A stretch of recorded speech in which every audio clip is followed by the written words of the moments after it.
Bodhan Lions club ఆడిటోరియంలో police ఆధ్వర్యంలో హనుమాన్ జయంతి సమన్వయ శాంతి సమావేశం జరిగింది.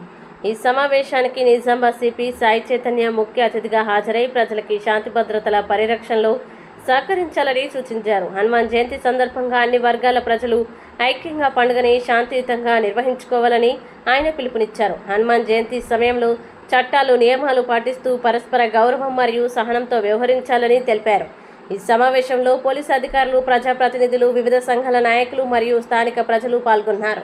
అనంతరం బోధన్ మారుతి మందిర్ హనుమాన్ బ్రహ్మోత్సవ కరపత్రాలు ప్రవీణ్ మహారాజ్ నేతృత్వంలో సిపి విడుదల చేశారు. బోధన్ ఏసీపీ శ్రీనివాస్, సిఐలు వెంకటనారాయణ, కృష్ణ, ఎస్ఐలు మచ్చేందర్ రెడ్డి, రమ, మనోజ్, భాస్కరాచారి, సునీల్, వంశీకృష్ణారెడ్డి, సాయన్న, అబీబ్ పాల్గొన్నారు.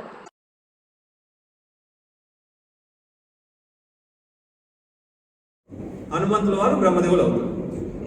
వారి వయసు ముందు మన వయసు ఎంత 100 ఏళ్ళు. దీన్ని 100 తీసుకుంటే 0.1% అని వస్తుందా? 0.000001% కూడా రాదు. అటువంటి స్వామివారి ముందు వారి యొక్క గొప్పతనం మానేసి ఇవన్నీ చేయడం, రాజకీయాలు చేయడం ఎవరైనా చేస్తా ఉంటే మాత్రం నేను గొప్పవాడిని అని అనట్లేదు, నేను తక్కువని అనట్లేదు. అది కరెక్ట్ కాదు. అది కరెక్ట్ కాదని ఆ ఉద్దేశం. అందరం కలిసి శోభాయమానంగా స్వామివారి శోభయాత్ర చేద్దాం, దానికి అందరం సహాయం చేసుకుంటాం.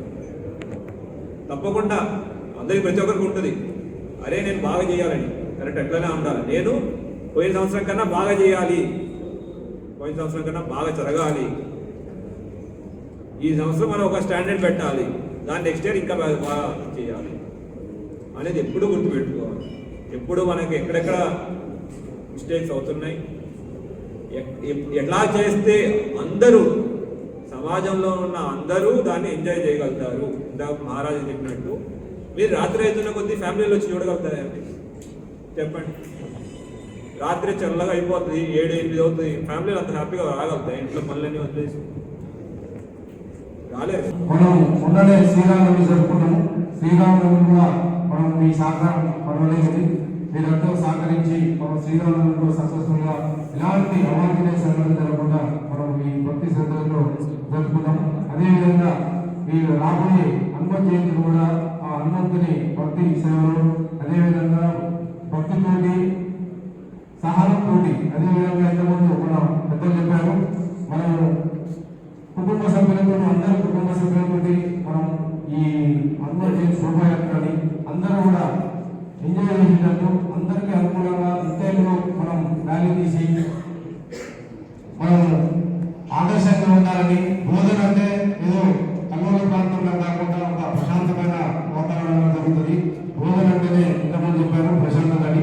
అదేవిధంగా మనకు ఈ రాబోయే హనుమత్ జయంతిని భక్తి శ్రద్ధలతో ప్రతి సంవత్సరం కూడా మనం ఈ కార్యక్రమం నిర్విఘ్నంగా పరిపూర్ణంగా చేసుకొని వస్తూనే ఉన్నాం.